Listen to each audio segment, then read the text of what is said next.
हत हरिजन भरण को अंग 72 भाग से 31 એના વિશે આપણે હવે વાત કરીશું. તો આ અંકની અંદર હવે સારસાધામમાં પરમગુરુ આવી ગયા પછી હવે એના ધર્મનો પ્રચાર પ્રસારો કરવાનો થાય અને એમની વાત વાણી સાંભળીને તે વખતે ઘણા બધા ભક્તો એમનું જ્ઞાન સાંભળીને ભક્તો થયા અને અમુક લોકો એના જ્ઞાનમાં રચ્યા પચ્યા થઈ ગયા. તે સમયે આપણી જગતની માન્યતા બધી એવી છે કે બ્રાહ્મણો અમુક દેવને માને, મુસલમાન અમુક દેવને જ માને, જૈન અમુક દેવને જ માને. આવા બધા જગતની અંદર આપણે જે વાળા છે દરેક પ્રકારના લોકો અહીંયા પણ હતા. તે સમયે પરમગુરુ દરેક લોકોની સભા ભરતા અને કેવલક સમજવાની કોશિશ કરતા, પણ જેણે ગમગતિ ના સમજાય તે માનતા હતા નહીં, સાંભળતા હતા પણ માને નહીં. ત્યારે પણ લોકો ખૂબ હતા, ત્યારે પણ લોકો ભક્તિ પણ કરતા હતા, પણ દરેકને પરમગુરુની આ જે વાત છે તે દરેકને ઉતરતી હતી નહીં. કોઈ એવા સમજદાર પુરુષ જગતમાં થયા તે વખતે તેમણે જ પરમગુરુની આ વાત સાંભળી, સાચી માની અને એમાં બહેનો પણ હતા. તો એક પ્રસંગની આ વાત આવશે અંદર, તેમાં એ નામો પણ આવશે. તો 4 બહેનો હતા. તો 4 બહેનોને પરમગુરુની કથા સાંભળવા માટે રોજ જતા હોય તો એ 4 બહેનોને એક રૂમની અંદર પૂરી દેવામાં આવે છે અને બહાર એને ચોકી પહેરો કરી દેવામાં આવે છે અને બ્રાહ્મણ લોકો સખત એને વિરોધ કરે છે. પરમગુરુની કથા સાંભળવા દેવા જતા નથી. ડંગરો લઈને એ બહાર બેસે છે. છતાં પણ જેને કોઈ પણ ભગવાન પ્રત્યે શ્રદ્ધા હોય, ભાવ પૂરેપૂરો હોય, તેને ભગવાન દર્શન આપે છે, એની ઈચ્છા પૂરી કરે છે. તે પ્રમાણે એ લોકોને પૂરી દેવામાં આવ્યા તો પણ એ લોકોને ભગવાન સાક્ષાત મળી જાય છે. તો આવી આ અંકની અંદર વાત આવશે. તો આપણે આગળ વધીએ. શક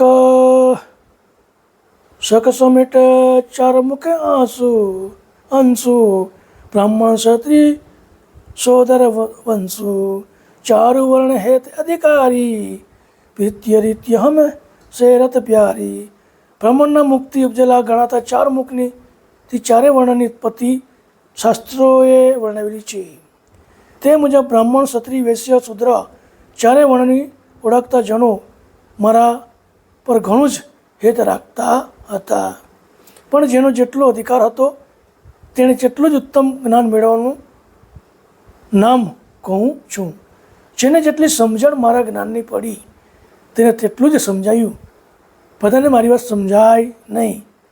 તો આપણે પણ આ બધી વાત કરીએ છીએ, તેમાં ઘણા આ સાંભળીને છોડી દેશે, સાંભળી ના સાંભળ્યું કરશે અને હશે એમ પણ માની લેશે. પણ જેણે આ વસ્તુ કદાચ ચોક્કસપણે સમજાય તેને પરમગુરુના જ્ઞાન જાણવાની જિજ્ઞાસા જાગશે. તાપે કોઈ અધિકે તારો નામે નવેશ તિનકો વિસ્તારો મિયારામ જને કદમે ચિન્હ જે હેતુ શ્રી ભાઈ જે ભાઈ સહિત સમેતુ. 4 પ્રકારની ભગવતીજનોમાં કોઈક અધિક હેતવાળા હતા.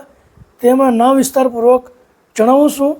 મયારામ નામના બ્રાહ્મણ જન કદમજી ઘણા જ હેતાળુ સ્વભાવના હતા. વળી જીભાઈ અને જેભાઈ નામના 2 ભાઈઓ બ્રાહ્મણ હું માયાળુ અને સમજદાર હતા એવું પરમગુરુ જણાવે છે. ઓર વિપ્ર હરિજન કે બાવા મોક્ષ કે નામે બતાવા તાપે રેમય શ્રેષ્ઠ સહાનું મિયારામ જન કદમે બખાનું. ઉપર દર્શાવેલા સિવાય બીજા ઘણા વિપ્રો ભક્તિવાળા હતા, પણ મુખ્ય નામ જણાવું તો તેમાં મયારામ અને જનકત્રમ અતિ ઉત્તમ સમજવાળા હેતાળુ હતા. એ 2 જે હતા ભગતો તે ઉત્તમ હેતાળુ હતા એવું પરમગુરુ ખુલાસો કરે છે. શીલ સ્વભાવ સ્વભાવ તમન કી हृदय खोज अधिक दिन दिन की सार असार सकल विधि जाने केवल मोक्ष अत સહે જાને. જેમનો સ્વભાવ શીલવાન તથા ચિતવન કેવલ જ્ઞાન કરનારા અત્તર ગતિ ઉડી ખોજ કરાવાળા હતા. દિન પ્રતિદિન તેમને ગતિ હતી, અગમ ગતિવાળી હોય, હંમેશા સદક હતા, શાસ્ત્રો સારા અભ્યાસી હતા, જેથી સદરા શાસ્ત્રોનો સાર સમજતા હતા, પણ સદકૃતિવાળા હોવાથી તેમનું નિશાન કેવલ મોક્ષ પ્રાપ્ત કરવા તરફ હતું. એ ઘણા જ્ઞાની હતા, ઘણા બધા શાસ્ત્રો અભ્યાસ કર્યો હતો, એટલા માટે એમણે કેવલ મોક્ષ પ્રાપ્ત કરવાની ઈચ્છા થઈ. જે જીવનમાં વધારે જાણે, અનુભવે, સાચું શું ખોટું શું ને તારવતા આવડે, તે જ આ કેવલ મોક્ષને ગતિને સમજી શકશે. તાતે દેહમ શ્રેષ્ઠ સહારે ગુણ ગણ કર ગાવત અશીલ સહાયે ત્રિયા કહું તિનકે ઓર વગ કી લક્ષવંતી ગા જનુની ભય જગ કી. હમ આ બંને ઉત્તમ શ્રેષ્ઠ ગણીએ છીએ. તેનું કારણ કે એ ત્રિગુણને જીતી નિજાનંદ આનંદ રૂપે શ્રીવંત રહેતા, તેમજ ધર્મપત્નીઓના અર્ધાંગનીઓની પણ સમાજ પક્ષની અને લક્ષાર્થ યથાર્થ અનુભવવાળી હોવાથી જગતજનનું તુલ્ય ગણતી. એની પત્નીઓ પણ એ ભક્તિ સમજી ગયેલી હતી, એટલે જગતને જનુને તુલ્ય ગણતી હતી, એવું પરમગુરુ જણાવે છે. અચરત અવલ રામે ઓરુ પ્રેમા કુલ તોડે છોડે નહીં ને માં. એક ચારું ભાઈ પ્રેમ સ્નેહી ફમે શિર ચાલી પગ દેઈ. હવે બ્રાહ્મણ કુળમાં 4 સ્ત્રીઓ હરિજન હતી, તેનું વર્ણન, હરિજન એટલે ભક્ત હતી, તેનું વર્ણન કરું છું. અચરત, અવલબાઈ, રામબાઈ, પ્રેમબાઈ કુળ મર્યાદાને બાજુએ મૂકી ભક્તિ આદરી રહેતી હતી. આ 4 બાઈઓ હતી તે બ્રાહ્મણ કુળની હતી, પણ કુળને નેવે મૂકી એ 4 બાઈઓ ધર્મમાં બરાબર રસબસ થઈ ગઈ, ભક્તિમાં બરાબર લાગી ગઈ હતી. અરસપરસ અઢળક પ્રેમ રાખતા હતા અને દુનિયાની પર પરમપતિની શોધમાં રહેતા હતા. પરમગુરુએ આપેલા વચનોમાં શોધમાં જ રહેતા હતા. ઓરુ દુગી જન ઋષિ પત્ની ભાવ રખે ઉર કહે કુલવતની. પણ ચારું તન મન ધન અર્પે શીશ સહિત મમે જન સમર્પે. ઉપર જણાયેલા 4 નામ વાળી હરિજન સિવાય બીજી બ્રાહ્મણ કુળની હરિજન સ્ત્રીઓ પણ ગુરુ તરફ ભાવ કરી ભક્તિ કરતી હતી. કુળવટું આગળ રાખી ભક્તિ કરતા, જેથી અશ્મી આડી આવતી હતી. પણ અવલબાઈ, રામબાઈ, પ્રેમબાઈ પોતાના તન મન ને ધન ગુરુને આરતથી સમર્પિત ગુરુના ચરણમાં શીશ નમાવી રહેતા હતા. તેમનામાં વર્ણાશ્રમનો ભેદ કોઈ હતો નહીં. જગતમાં કોઈ વર્ણાશ્રમ જેવું કંઈ છે નથી, કોઈ ભેદ નથી. એ પ્રમાણે એ લોકો પરમગુરુની એટલી ભક્તિમાં તલ્લીન રહેતા હતા. કરી ક્રોધ લડે મોદરી જા નગણી આંચ અંતર્ગત ઈજા. કે તે બેર મલી નાતી ખેર ધાર બહુ કરી અતપાતી. આ પ્રમાણે ભક્તિ આદરના સ્ત્રીઓ બ્રાહ્મણો તરફ થાક ધમકી અને ફિટકાર ઘણો જ કરવામાં આવતો હતો. તે કેટલીક વાર ગામના પંચો ભેગી મળી સ્ત્રીને ગુરુ મંદિર નહીં જવાની ફરજો ઘણી પાડી અતિ ઉત્પાત કરતા હતા. ત્યારે પણ ધાક ધમકી પરમગુરુ અહીંયા હતા ત્યારે પણ ધાક ધમકી આપતા બહેનોને, અને ગામમાં લોકો ભેગા થઈને ફિટકારતા, ધિક્કારતા, અને એ લોકો સમાજવાળા ભેગા થઈને સ્ત્રીઓને ત્યાં ના જવાની, પરમગુરુને ત્યાં જવા ના પાડતા હતા. તો તે પ્રમાણે ત્યારે પણ આવું હતું. ધર્મે ધાલ દિયો પેરી તારા, ધીજ રહે પૂઠલ રખવારા, હુતી ટેક મમે દર્શન કેરી, માટે ઘર મેં રાખી દેરી. એક દિવસ અચરતબા સાથે ચારે ભાઈઓ એક ઘરમાં પૂરી બારણે તાળું મારી દેવામાં આવ્યું. એક વખતનો પ્રસંગ છે કે અચરતબા સાથે ચાર ભાઈઓ જે પરમગુરુને મળવા માટે જતી હતી તેને એક રૂમમાં પૂરીને તાળું મારી દેવામાં આવ્યું. બ્રાહ્મણો ચૂકી કરવા બેસી ગયા અને આ ચારે ભાઈઓ ગુરુદર્શન નિત્ય ટેક હતો. રોજ એને દર્શન કરવા પરમગુરુને જવાનો ટેક હતો. તે તોડવા માટે એ તાળું મારી દીધું. રૂમમાં પૂરીને ચારે ભાઈને રૂમમાં પૂરીને તાળું મારી દીધું. પરંતુ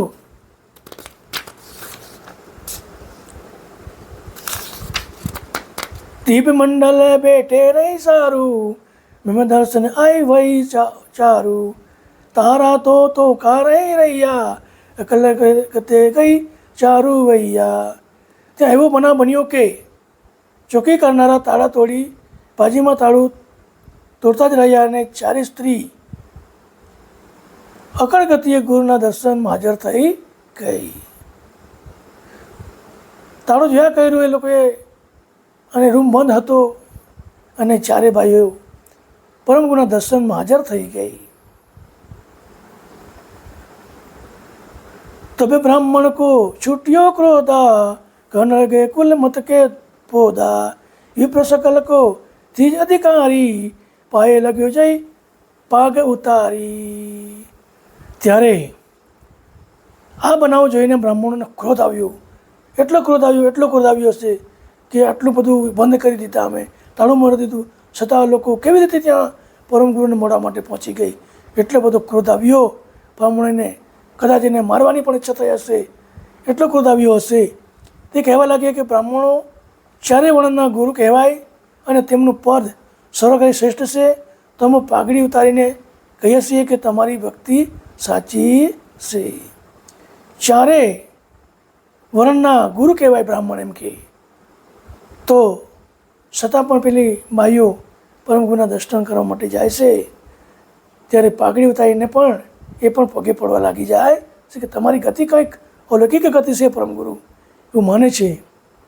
કહા લગે સત ભક્તિ તમારી, અબે રખો કહી લાજ હમારી, બ્રાહ્મણ કુલ સબ કે અધિકારી, સો રજવો સંત પે જાય. વિપ્ર કહેવા લાગે કે તમારી ભક્તિ સાચી છે પણ અમારું કુળ ઊંચું હોવાથી ગમે તેટલા કુળના સંતને નમાવી લાજ આવે છે, પણ હવે આપનું કુળ સર્વથી અધિક ગણાય છે, તેથી અમે સંત પાસે ન જતા ખેર એ ભક્તિ કરો. આપણું તો ભાઈ બહુ ઊંચું કુળ છે એમ બ્રાહ્મણો કહે છે, પણ સંત ભલે ગમે એટલા કુળના ઊંચાઈ પણ તમે ત્યાં જતા નહીં. આપણા સમાજને આપણા કુળને લાજ આવશે. તમે ઘરે જઈને ભક્તિ કરો પણ તમે ત્યાં જતા નહીં. એવા કાલાવાલા બ્રાહ્મણો કરે છે. ઋષિ કુલ સંતનકુ આદ લગાઈ, સત દેખે પણ રસ ન આઈ, તે માટે આથી કઈ સમજાઈ, સત્સંગ તુમ ચાંડો બાઈ. આદિ અનાદિ બ્રાહ્મણને સંતનો વેરભાવ ચાલતો આવે છે. સત્ય વસ્તુ સમજાવવા છતાં પણ અંતર રોષ રહે છે. તેટલા જ માટે ઘણું સમજાવીએ છીએ. તમે સંતનો સંગ છોડી દો. તમને ઘણું સમજાવીએ છીએ કે સંતનો સંગ તમે છોડી દેવ. બ્રાહ્મણો આવું સમજાવે છે. ઓ ધને હું પડે પુરાની, કહી થા કે એક નવે માની, વિપ્રબોધ શિખ સભે ઉલટાઈ, લક્ષ બનતી ચારું તટવાઈ. આ પ્રમાણે ઘણા ભણેલા પુરાણીઓ સમજાવ્યું પણ ચારેય સ્ત્રીઓ લક્ષ જ્ઞાનનો અનુભવી હોવાથી બ્રાહ્મણે આપેલું બોધ મન પર લીધો નહીં. ઘણા બધા પુરાણીઓ જ્ઞાનીઓ એનું સમજાવ્યું ચારે બાઈઓને, પણ બાઈઓ સમજી નહીં. ચારેય સ્ત્રીઓ ગુરુલક્ષને અડગ પણ રહેતી હતી, ગુરુલક્ષને અડગપણે રહેતી હતી. પરમ ગુરુ આપણે વ્યસનોને બરાબર પાડતી હતી, તે પણ આરાધના ઉપાસના કરતી હતી. બની બની વ્યાકરણ વિવિધિ ભવે કે સમજાય વો પેર અનેકે કરત જ્ઞાન ધર્યો ને કહાને સભે પંડિત પશુ સમરઈ જાને. ઘણા વ્યાકરણ તેમજ પંડિતો વિવિધ પ્રકારે વિવેકપૂર્વક સમજાવ્યું, પણ દેવીઓ ઉપાસના કોઈના પણ મનમાં ઠીક લાગી નહીં. વ્યાકરણચાર્યો પંડિતો પશુ સમાન માની આત્મલક્ષમાં વળગી રહેતા હતા. એમ વ્યાકરણ પંડિતો બધા પશુ સમાન માની આત્મલક્ષમાં લાગી રહેતા હતા. નિજ ચૈતન કો ચારો જ્ઞાની તબે પંડિત કી બાત ન માની. ભરજન લગી વિપ્ર કો વારું પંડિત કરવત જ્ઞાન તમારું. ચારે સ્ત્રીઓ નિજ કેવલ અભ્યાસ હોવાથી પંડિતની વાતો સ્વીકાર કર્યો નહીં, અને વિશેષ વિપ્રનો કહેવા પ્રમાણે તમારું જ્ઞાન કરતા પૈકીનું જ છે એવું સમજાયું. નિજ કૈવલ પદ તુમ નહીં બૂજો વેદ પુરાણ શાસ્ત્ર પર જૂજો. એ તો સર્વ કર્તવ્ય બાજી પડી પડી ફરોસો પંડિત ભાગી. જેથી નિજ પદનું જે પદો પ્રાપ્તિ નહીં થાય, કારણ કે તમારું નિશાન 4 વેદ, ખટશાસ્ત્ર, 9 વ્યાકરણ, પુરાણોના ભયવાળું હોવાથી તમે સિદ્ધાંતો પર ધારણા ધારી બેસી રહ્યા છો, પણ સર્વ ધર્મનું સૂચન કૈવલ કરતા ગ્રત પૈકીનું જ છે. તેથી ભણી ગણીને વિદ્વાનો બનો, વાદ વિવાદમાં ઉતરો છો. વિદ્યામાં વાદનો ભય જ રહેલો છે. જે વાદ વિવાદી વિદ્વાનો જનકની જેલમાં ઘણો વખત રહ્યા હતા, પણ પંચમ વેદના હિમાયતી અષ્ટાવક્ર જ્યારે જનકને મળ્યા ત્યારે પળવારમાં રાજાને વિધિ બનાવ્યા. વિદ્વાનોને છૂટા કરી પોતાના ઘેર જવા રવાના રજા અપાવી. તેથી અમારું જુજવું જીવનમાં મુક્ત દશાને જવામાં કોણ ભાગ્ય ગણાય છે એવું આ અચતબા અને 4 બહેનો જણાવે છે બ્રાહ્મણોને. ચૈતન્ય બોધ લક્ષ પદ જઈ નિગમેતી પોકારત તેહી તાતે પદ કો ક્યું કઈ જાનો વેદ મહી તુમ તો પતિયાનો. પંડિતો ચૈતન પદ પ્રાપ્ત કરવા વેદે નીતિ પુકારી છે, તો અમો વેદનો પરિવાર રૂપ થયેલા ગ્રંથો પર ઝઝુમનારા 4 જ વેદ પર ભરોસો રાખનારા ચેતન સ્વરૂપ કેમ કરી પ્રાપ્ત કરશો. એસો કહી બ્રાહ્મણ સકરણકુ શીખ દેવન આ એતી ન જીવકુ સબકુ લખે સહી પછી ગયું સહી ઉત્તર શકનકુ જઈ. આ પ્રમાણે શિખામણ દેવા વિપ્ર આવતા હતા. ઉત્તમ કુળ સંબંધી શિખામણો મળી હતાશ પામતા, કારણ કે સદરાને ઉપર પ્રમાણે ઉત્તર મળી જતા હતા. એ કંઈ સમજતા હતા નહીં. તબ હારે નહીં ત્રીજે દક્તવેકી ટકી નહીં ચારો માઈ એકી. મહાદળતા અવિગત ગતિવંતા ચારુ બાજ નિજ પદ નિચંતી. જ્યારે 4 સ્ત્રીઓ પૈકી એક પણ સ્ત્રી ડગી નહીં, ત્યારે અદેખા બ્રાહ્મણો હારી બેઠા. હાર માની લીધી બ્રાહ્મણોએ કે આ માનવાના નથી, કારણ કે 4 સ્ત્રીઓ મહાધડવાળી અને અવિગત ગતિવાળી પોતપોતાના નીચ પદનું હર હંમેશા ચિતવન કરવાવાળી હતી. वो કોઈ દિવસ હાર માની નહીં. દુષ્મતી લોક દેવન ઉપર કી જાણત નહીં કોઈ ગત્ય ભીતર કી. જો હરિ પે રૂપી પતને નહીં હવે દેખો પુત્ર તે બંદી. પરમ ગુરુ કહેશે કે પ્રકૃતિમાં પટવાળા બ્રાહ્મણ દ્રષ્ટિવાળા જીવો અંતર્ગતિવાળા ઓળખે જ નહીં. જેમ હરિ સાથે ઋષિ પત્નીઓ નિંદા થઈ પણ પાછળથી તેમનું વંદન કરવા પ્રેમ લક્ષણ ભક્તિ કરનારા ઉત્તમ ગણાય છે. ऐसे भई चारु निज दासी हमको चिनिया करी अन्यासी भली कोई कहे हरि पर चांदीना शोभी पन पूटलनी चिनिया.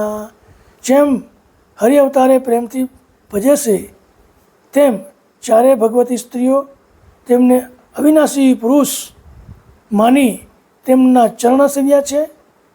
કેટલાક કહે છે કે હરિ અવતારો પરચા ચમત્કારો આપેલા તો પણ તેઓને ઓળખતો તેઓ સ્થૂળ છોડ્યા પછી જ પડી કે આપણે ભાગ્યહીન, આપણે સાચા પ્રભુને ન ઓળખ્યા.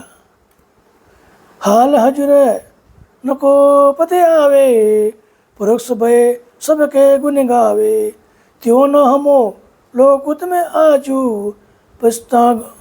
पछतावणो पूटलते जाजू. હમો હાલ હજુર સિંહે તમારે ઘણા ઉમકી વિશ્વાસ બેસતો નથી પણ આગળના પુરુષો માટે વિશ્વાસ પતિત કે તેમના ગયા પછી પાછળથી આવ્યો કે તે પ્રમાણે અનિત્ય પરથી દ્રષ્ટિવાળા તમે સર્વ પણ ઘણું જ પછતાશો એમ હું પડકાર કહીને કહું છું. ધન્ય ધન્ય અચરત હિ અચલ ઓર શ્રામા પ્રેમ ભાઈ ધન્ય પ્રેમ હે કામા હે ચારુ ભાઈ કેવલ તરસી હુઈ એકતાર પૂર્ણ પદ પરસી.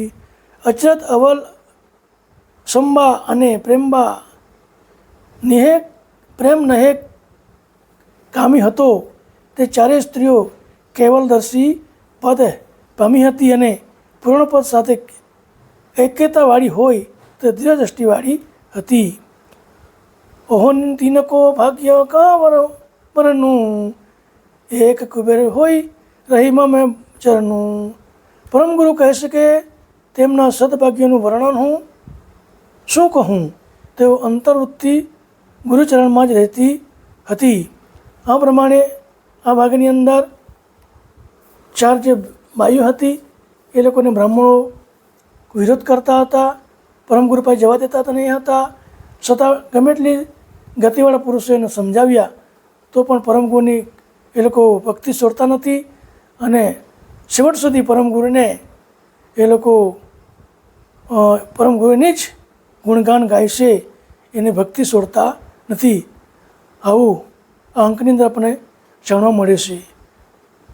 તો હવે પછી આપણે આગલા અંક વિશે વાત કરીશું. સતકલ સાહેબ, સતકલ સાહેબ, સતકલ સાહેબ.